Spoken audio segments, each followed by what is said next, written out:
अफगान सरजमीन से दहशतगर्दी पर पाकिस्तान का तालिबान रजीम को डीमार्च। डेप्यूटी हेड ऑफ मिशन की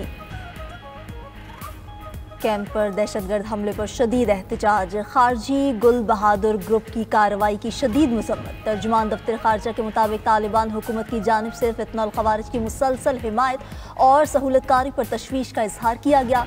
अफगान तालिबान हुकूमत पर वाज़ेह कर दिया कि पाकिस्तान अपनी खुद मुख्तारी के दिफा और शहरियों के तहफ़्फ़ुज़ का हक महफूज रखता है। अफगान सरजमीन से दहशतगर्दी के जवाब में तमाम ज़रूरी इक़दाम किए जाएंगे।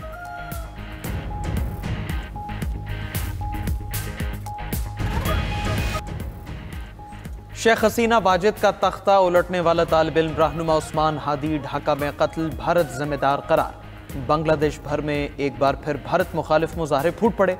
भारतीय नवाज मीडिया के दफातर और अवामी लीग के ऑफिस नजर आतिश।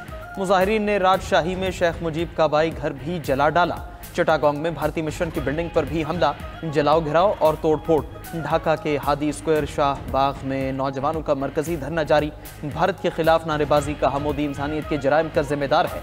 हादी का कत्ल भारतीय एजेंसी रॉ ने कराया। भारत कातिलों को बांग्लादेश के हवाले करे। बांग्लादेशी हुकाम के मुताबिक मरकजी मुल्जिमान फैसल करीम और आलमगीर शेख भारत से गैर कानूनी तौर पर दाखिल हुए थे। वारदात के बाद फैसल करीम दोबारा भारत फरार हो चुका है।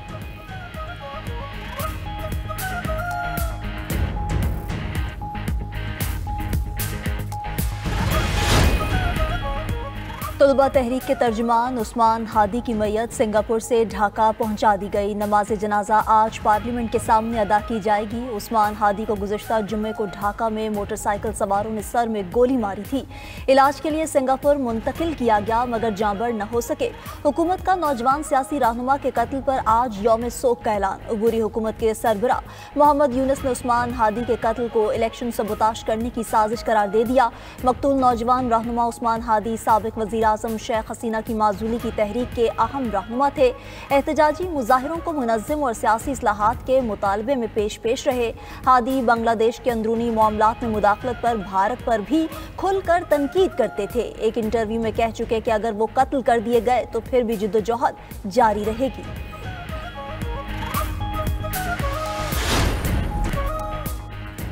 भारत की आबी जारहियत पर पाकिस्तान का भारत से बाज़ाबिता राबिता। सिंतास कमिश्नर ने मामला बाज़ाबिता तौर पर भारत से उठा दिया। चिनाब में पानी की गैर मामूली कमी पर भारत से वजाहत तलब। वजारत आबी वसाइल के मुताबिक 10 से 16 दिसंबर तक चिनाब में पानी का बहाव 10 साल की तारीखी कम तरीन सतह पर रिकॉर्ड हुआ। बहाव 870 क्यूसेक तक गिर गया था। सिंतास मुआहदे के तहत डेड स्टोरेज खाली करना ममनू है। सिंतास कमिश्नर का मामला उठाने पर चिनाब के बहाव में बेहतरी आना शुरू। बहाव में गैर मामूली कमी के बाद इस्तेहकाम आ गया।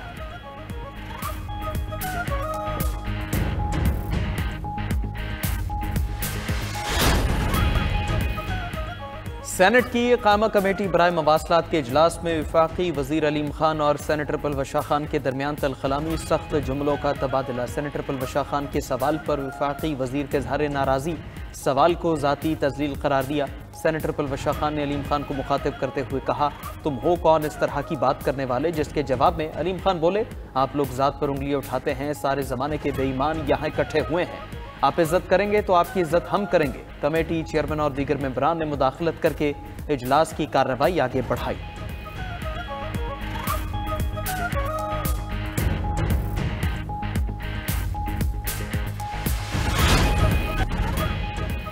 सरकारी इदारों की कारकर्दगी नापने के लिए पंजाब परफॉर्मेंस मैनेजमेंट यूनिट कायम। वज़ीर आला मरीम नवाज की ज़ेर सदारत इजलास। पंजाब में पहली बार हर शहर की कड़ी मॉनिटरिंग होगी। मरीम नवाज डैशबोर्ड के जरिए सूबे भर की लाइव मॉनिटरिंग खुद करेंगी। खुले मैनहोल, तजावुजात और शहरी खतरात अब पंजाब हुकूमत की नज़र से उझल नहीं रहेंगे।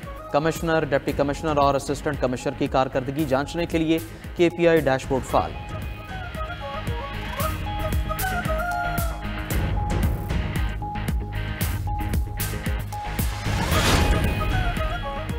कौम की तश्कील में ख़वातीन का लाजवाल किरदार है। मुल्क की तरक्की के लिए ख़वातीन की तालीम ज़रूरी है। खातून अव्वल आसिफा भुट्टो जरदारी का बख्तावर कैडेट कॉलेज में तकरीब से खिताब।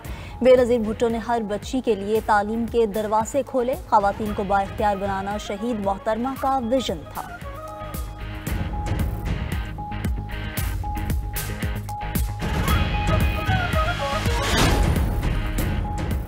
अमेरिका, कतर, मिस्र और तुर्किया के हुकाम आज गजा अमन मुआहदे के अगले मरहले पर बातचीत करेंगे। गजा से इसराइली फौज का मुकम्मल इनखला, हमास का गैर मुसल्लह होना और अमन फोर्स की तैनाती शामिल है। इसराइल की मुसलसल जंग बंदी की खिलाफ वर्जी भी ज़ेर गौर होगी। उधर इसराइली फोर्सेज ने गजा पर हमलों के साथ जख्मियों की तिबी इमदाद तक रसाई फिर रोक दी। आलमी इदारे सेहत के मुताबिक इलाज के मुंतजर 1000 से ज़्यादा मरीज दम तोड़ चुके।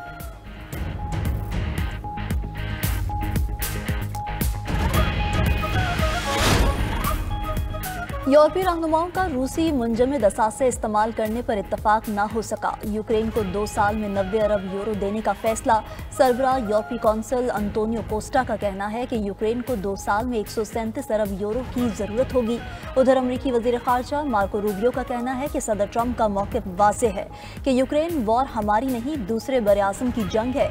ज़रूरी हो चुका कि दोनों फरीक कुछ लें और कुछ दें की बुनियाद पर अमन की तरफ आएं।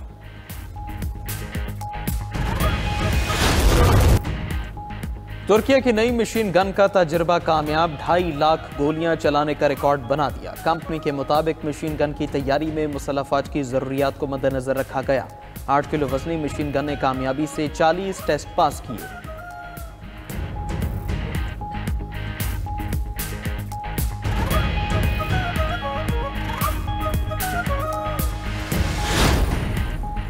भारत में बेरोजगारी का तूफान, 187 असामियों के लिए 9000 से ज़ायद उम्मीदवार पहुंच गए। खबर एजेंसी के मुताबिक भारतीय रियासत उड़ीसा में सुंबलपुर पुलिस ने 24 पुलिस स्टेशन के लिए होम गार्ड की भर्तियों के इम्तिहान रखे। काबिलियत 5वीं पास थी, लेकिन आला तालीम याफ्ता अफराद भी शरीक हुए।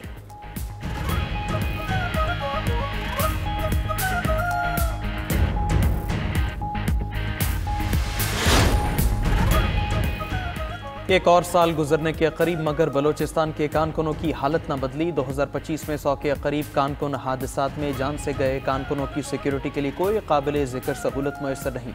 सूबे की सूरत हाल के पेश नज़र कोयले की सनत तबाही से दो चार है। दहशतगर्द हमलों के बायस 50% कानें बंद कर दी गई।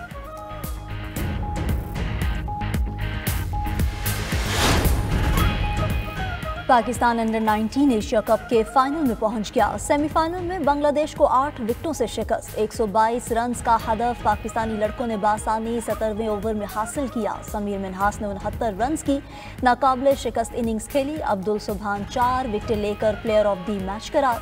फाइनल मार्का रवायती हरीफ पाकिस्तान और भारत के दरमियान कल दुबई में खेला जाएगा।